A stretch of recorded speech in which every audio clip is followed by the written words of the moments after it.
The Securities and Exchange Commission (SEC) says it is probing the online gold trading scheme recently introduced by gold dealership Menzgold. SEC wants potential investors to be cautious about placing their money in the scheme without a clear understanding of what it entails. Menzgold on Monday announced its global market platform, which they explain will ensure smooth payments of dividends.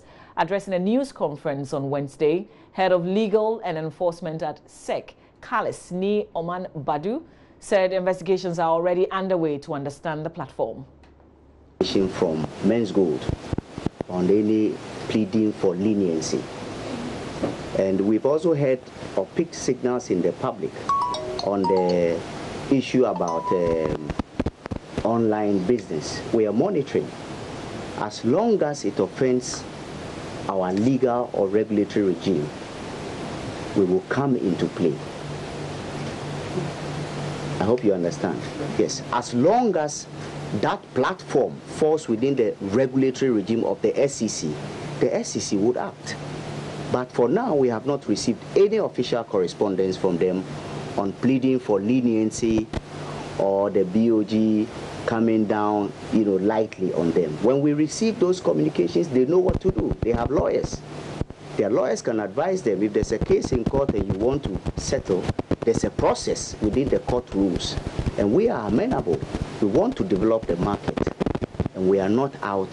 For now, it is very limited information that they've launched an online platform. So when such information comes, we have an investigation team.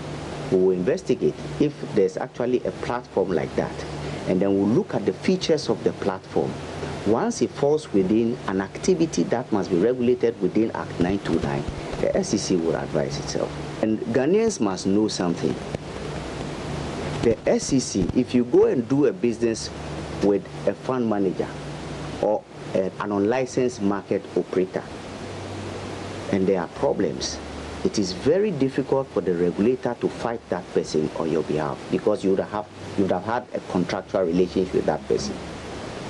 And if we are not a party to the transaction, it becomes difficult. So if it is true that an online platform has been launched, the public should know that you need to be sure of what we are doing. And that's part of the reasons why we are having this discussion. We have to be sure of the transactions we engage in. We got the information, I think 2 or 3 days ago, about the launch of an online platform. We will put it through the process, and then once we capture all the elements, if we feel that it has issues with the provisions that our regulations have, we would again trigger our regime, and then if there's a need to regulate, license, we will issue out the orders. If it doesn't fall within our regime, we would not say anything.